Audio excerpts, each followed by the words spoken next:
Qual é a verdadeira origem do romantismo e em que momento da história o movimento se tornou coisa de mulherzinha? O cenário é a Europa final do século XVIII. A sociedade está envolta sob a sombra do Iluminismo. Iluminismo é esse movimento que supervalorizava tanto a razão que acaba gerando uma desvalorização dos sentimentos. Surgindo como uma espécie de manifesto contra essa sociedade agora ultra-racional, em 1774 é lançado Os Sofrimentos do Jovem Werther. O protagonista rejeitava tanto essa praticidade que era exigida desse novo homem moderno que ele acaba acabando com a própria vida porque ele não consegue se encaixar nesse novo modelo de sociedade. O que aconteceu na Europa depois do lançamento desse livro é uma grande identificação de outros jovens burgueses que vestiam as roupas do jovem Werther e também tiravam a própria vida em negação a esse novo modelo de vida que estava surgindo ali na Europa. Mas enquanto os homens faziam todo esse show, onde estavam as mulheres? A verdade é que apesar de existir já escritoras que colocavam o nome ali a duras penas e muitas críticas, o espaço literário era completamente hostil para as mulheres. Muitas das escritoras tinham que assumir pseudônimos, como as irmãs Bronte e George Eliot, que são grandes nomes do movimento. E o que libertou essas mulheres dessas amarras da sociedade foi seu próprio talento e a aclamação do público pelas obras que elas haviam criado.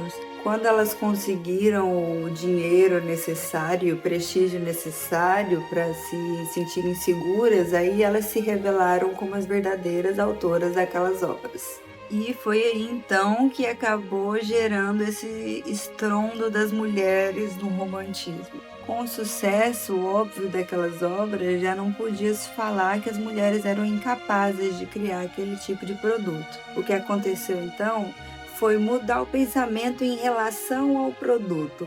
Como já não era possível negar o sucesso daquelas obras, o que mudou foi o que se achava em relação a essas obras. O que era a régua do que era considerado uma literatura intelectual. Foi estabelecido então que homens falando sobre grandes navegações, sobre guerras, sobre as questões existenciais masculinas eram consideradas grandes literaturas. Em contrapartida, secar os labirintos do casamento e da vida doméstica, ou a realidade que era permitida para as mulheres naquela época, passa a ser considerado uma coisa fútil.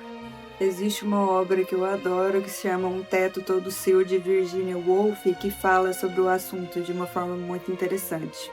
Em um trecho, ela fala sobre essa dualidade da interpretação do que é importante para a sociedade no aspecto feminino e o que o feminino é desimportante para a sociedade. E ela fala o seguinte: este é um livro importante, assume o crítico, porque trata da guerra. Este é um livro insignificante porque trata dos sentimentos das mulheres numa sala de estar. A filósofa Simone Beauvoir, desculpa se eu estiver falando errado o sobrenome dela, também fala a respeito disso no livro Segundo Sexo. A representação do mundo como o próprio mundo é obra dos homens. Eles os descrevem do seu próprio ponto de vista, que confundem com a verdade absoluta. Então, refletir sobre os sentimentos e a estrutura do casamento passa a ser considerado uma coisa insignificante intelectualmente falando. Outro ponto que gerava bastante crítica das pessoas que consumiam esse tipo de produto é que geralmente eram aquelas mulheres que não precisavam trabalhar. Foi-se então desenvolvido grandes romances e distribuído para essas mulheres. Como elas não iam trabalhar e ficavam em casa lendo esses livros, era considerado mais uma vez uma coisa supérflua.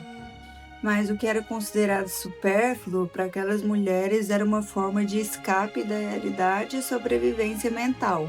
Novamente eu quero trazer a obra Um Teto Todo Seu, da Virginia Woolf, e ler um trecho dela para falar um pouco sobre o assunto. Imagine que Shakespeare tivesse uma irmã chamada Judith. Digamos que ela fosse tão talentosa quanto ele. ela permaneceu em casa. Ela era tão aventureira, tão imaginativa, tão ávida por ver o mundo quanto ele. Mas não mandaram para a escola. Ela não teve a chance de aprender gramática ou lógica, muito menos de ler o Horácio e o Virgílio. Ela costumava pegar um livro de vez em quando, digamos que fosse um de poemas, e lia algumas páginas.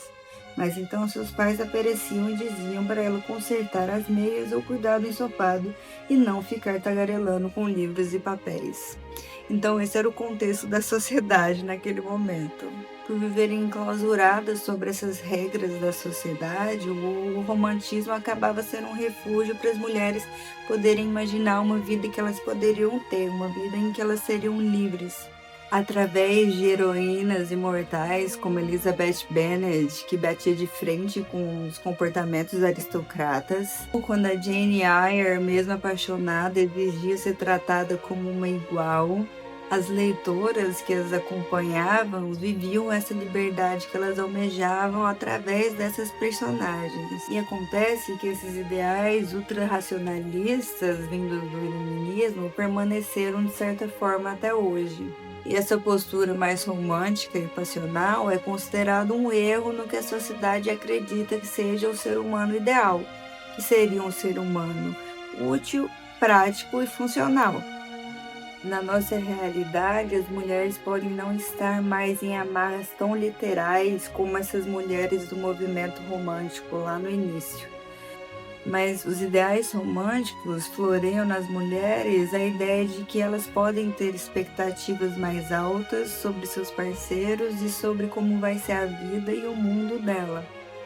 A ficção, em especial o romance, faz a gente acreditar que a vida pode ser muito mais do que dizem pra gente que ela pode ser. Então, pensando nisso tudo, fica meio claro porque as mulheres têm um apreço tão grande por esse gênero e porque os homens têm uma rejeição tão grande a ele, né? É isso, espero que vocês tenham gostado.